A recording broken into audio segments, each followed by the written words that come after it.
একটি দেশ দেখেন একটি দেশ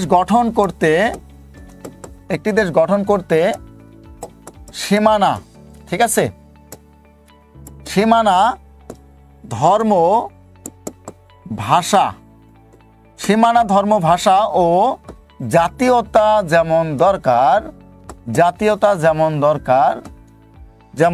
দরকার তেমনি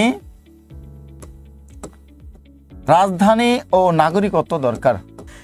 একটি দেশ বলতে কি বোঝানো হচ্ছে? একটি দেশ বলতে বাংলাদেশ নামে একটা দেশ হবে। এটা কত নম্বর অনুচ্ছেদ বলা আছে? 1 নম্বর অনুচ্ছেদে বলা আছে। সংবিধানের 1 নম্বর অনুচ্ছেদে বলা আছে বাংলাদেশ নামে একটা দেশ হবে। এটার মাধ্যমে আমরা কি বুঝলাম? একটি দেশ। এরপর যদি আমরা দেখি সীমানার কথা বলা আছে, বাংলাদেশের রাষ্ট্রীয় সীমানা থাকবে। কি থাকবে? বাংলাদেশের রাষ্ট্রীয় সীমানা থাকবে। এটা হচ্ছে অনুচ্ছেদ 2। অনুচ্ছেদ কত? অনুচ্ছেদ 2।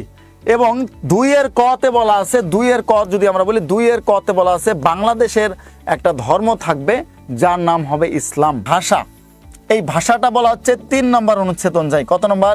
3 নম্বর অনুচ্ছেদ অনুযায়ী যে আমরা বাঙালি হিসেবে আমাদের রাষ্ট্রীয় ভাষা হবে বাংলা। জাতীয়তা, জাতীয়তা বলতে যা কিছু জাতীয় আছে, জাতীয় কবি, জাতীয় প্রতীক, জাতীয় ফুল, জাতীয় সঙ্গীত, জাতীয় পাখি, পশু থেকে যা কিছু আমাদের জাতীয় আছে সবগুলোই হচ্ছে 4 নম্বর অনুচ্ছেদে আলোচনা করা হয়েছে। রাজধানী, অর্থাৎ বাংলাদেশে একটি রাজধানী থাকবে যার নাম হচ্ছে ঢাকা।